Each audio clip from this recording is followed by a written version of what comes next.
We're in Kew Palace, where this remarkable harpsichord lives, which was made in 1740 for Frederick, Prince of Wales, the son of George Augustus, who became George II.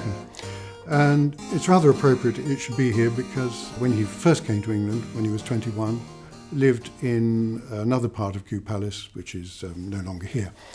But the maker of the instrument was Burkat Shudi, who came from Switzerland. He came to this country when he was only 16 as a trained cabinet maker. And he then worked with a shadowy but very important figure called Hermann Tabel.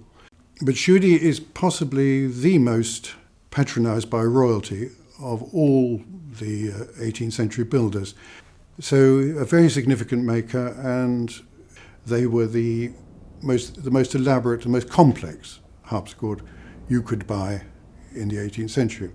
This instrument started life as a clavier organ. A clavier organ is in fact a harpsichord on an organ, placed on top of an organ. The two can be played separately or together. And underneath would have been a case, the same profile as the harpsichord, and in it would have been laid the organ pipes, many of them horizontally.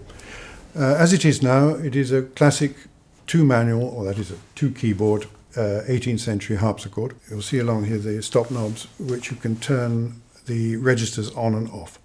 The look of this instrument and the other early instruments of Shudi define the look of the English harpsichord and even of the early English piano for the rest of the 18th century. Here you can see the soundboard, the essential element of the instrument, on which sit the bridges and over which the strings run. The larger bridge carries two sets of strings at unison pitch, which is what we might call normal pitch, and the smaller bridge here carries the 4-foot strings an octave higher. So these can be played separately or in combination. And the actual sound producing element is under here. You've got 3 rows of jacks, and the jack is simply a little latch-like structure, a pivoted tongue, and in that pivoted tongue is the bird quill, which actually plucks the string. So there are 3 rows there, and under this rail, another row which plucks the strings very near their ends, which gives the nasal effect, which is called the lute stop. The harpsichord was really intrinsic in 18th century musical society. Noble households would have definitely had collections of harpsichords, and even more humble domestic settings would have probably had a spinet, which is a smaller version, a little bit like the upright piano compared to the grand piano of today. If you went to the opera and you heard your favourite aria, of course the only way to hear it again, before the age of CDs and recordings, was to actually go home and play it yourself. I've chosen the air and variations from the suite in E major by Handel to demonstrate this wonderful instrument. It really shows everything it can do. It starts off with a melodic passage, which is the air itself, the song if you like. For the first variation, I used the pedal mechanism on the harpsichord to activate the lute stop.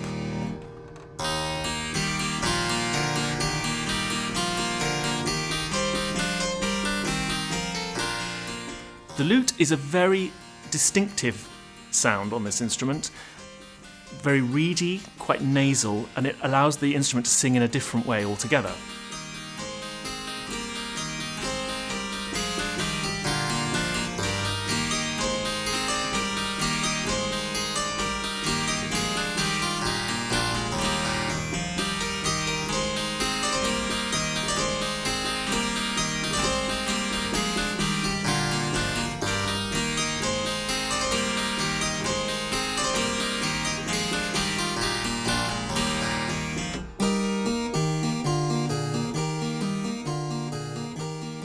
In the inventory from Windsor of 1820, there is a wonderful reference to this harpsichord, and it actually says Shudi harpsichord by Handel. And it seems quite clear that the word played has somehow been dropped from the inventory. So, in all likelihood, Mr. Handel himself played on this instrument. The distinctive thing about the harpsichord sound is that it's a plucked sound. This action, of course, is very different from the piano, which came later on. For the piano, you have a hammer that hits the string. So this can make dynamic shading, hence piano forte, soft and loud. With the harpsichord, we have to use certain tricks to make phrasing happen within the musical phrase. So, if I play two notes, they come out at the same dynamic level, neither one louder nor the other. But if I play the first one shorter and the second one longer, the second note comes out louder. This is known as the agogic accent.